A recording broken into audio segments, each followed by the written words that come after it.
ही building, याच्यावर आता जवळपास 5-6 झेंडे लावलेले आहेत. मागच्या त्या बिल्डिंगला तिथं 5-6 झेंडे.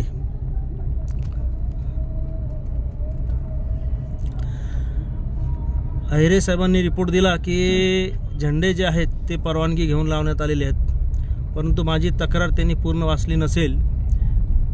माझ्या तक्रारीत मी लिहिले होते की त्यांनी परवानगीच्या पेक्षा जास्त झेंडे लावलेले आहेत आणि कमी झेंड्यांची परवानगी घेतलेली. आता या बिल्डिंगला पहा किती झेंडे होते.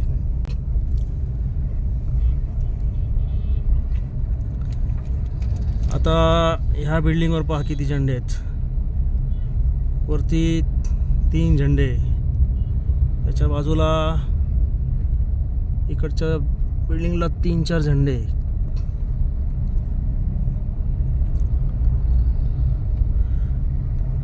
हे मागच्या बिल्डिंगवर मोठमोठे 2-3 झेंडे. इथे वरती या बिल्डिंगला 3-4 झेंडे समजा, त्यापैकी 2 झेंडे त्याचे अब्दुल सत्तारचे. इथं मोठे मोठे 2 झेंडे. आता अब्दुल सत्तारच्या कार्यालयाच्या जवळ या बिल्डिंगच्या बाजूला 4-5 मोठे झेंडे आहेत. इथे मोठा कटआउट 20-25 फुटाचा कटआउट लावलेला आहे आणि हे अब्दुल सत्तारचं कार्यालय. या कार्यालयाच्या बाजूला अब्दुल सत्तारने तय्यब पठाण यांच्या जमिनीवर हा पत्र्याचा कंपाऊंड बांधलेला आहे आणि या कंपाऊंडच्या मागे त्यानं मागे एक डोम म्हणजे एक शेड तयार केला मोठा. इथं कार्यालय बांधलेलं आहे. याची सुद्धा तक्रार होती पण त्याची सुद्धा दखल घेण्यात आली नाही. त्यानंतर